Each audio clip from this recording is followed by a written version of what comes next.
வெளிநாட்டு வாழ்க்கை, சேவிங்ஸ், பிள்ளை வளர்ப்பு, தாய்நாட்டை மிஸ் பண்றதுன்னு எவ்வளவோ வழிகள் இருக்கு. ஆனா அந்த வழிகளுக்கு நடுவிலும் சாதிக்கணும்ன்ற மனசு, குடும்பத்துக்காக எதையும் தாங்கிக்கிற தைரியம், இதுதான் உண்மையிலேயே பெருசு. லோன்லினஸ், ஹஸ்பண்ட் வேலைக்கு போயிட்டா வீட்ல தனியா இருக்கிற கஷ்டம், இதெல்லாம் ஒரு பக்கம் இருந்தாலும் இன்னொரு பக்கம் நல்ல விஷயங்களும் இருக்கு. நம்ம தனிப்பட்ட வளர்ச்சி, புதுசா சில கலாச்சாரங்களை கத்துக்கிறது, இதெல்லாம் நம்மள இன்னும் தைரியமாக்கும். அப்புறம் நம்ம பிள்ளைகளுக்காக, நம்ம குடும்பத்துக்காக உழைக்கிற ஒவ்வொரு பெண்ணும் ஒரு இன்ஸ்பிரேஷன் தான். உங்க கனவுகளை தொலைச்சிடாதீங்க, உங்களுக்காகவும் நேரம் ஒதுக்குங்க. நாம இங்க இருக்கிறது வெறும் சம்பாதிக்கிறதுக்காக மட்டும் கிடையாது. நம்ம தனிப்பட்ட முறையில எவ்வளோ வளர்ந்துருக்கோம், மனதளவுல எவ்வளோ தைரியமாயிருக்கோன்றதும் முக்கியம். யாரும் ஒரு பெரிய முன்னேற்றத்தை நல்ல பிசினஸ் ஐடியாஸ் மூலமா உருவாக்கலாம்.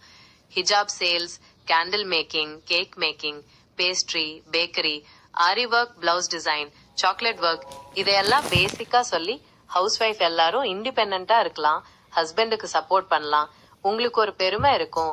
கல்யாணத்துக்கு அப்புறம் நிறைய பேர் வீட்ல சும்மா இருக்காங்க, அவங்களுக்கு ஒரு மோட்டிவேஷனா இருக்கும். நானும் இப்ப வீட்ல சும்மா தான் இருக்கேன், அதான் வீடியோ பண்ண ஆரம்பிச்சேன். உங்களுக்கு என்ன பிடிச்சிருக்கோ, உங்களால என்ன பண்ண முடியுமோ அதை நீங்க பண்ணலாம். ஒரு இன்ஸ்பிரேஷன் மாதிரி கேர்ள்ஸ் அண்ட் உமன்ஸ்க்கு ஒரு மோட்டிவேஷனல் ஸ்பீச்.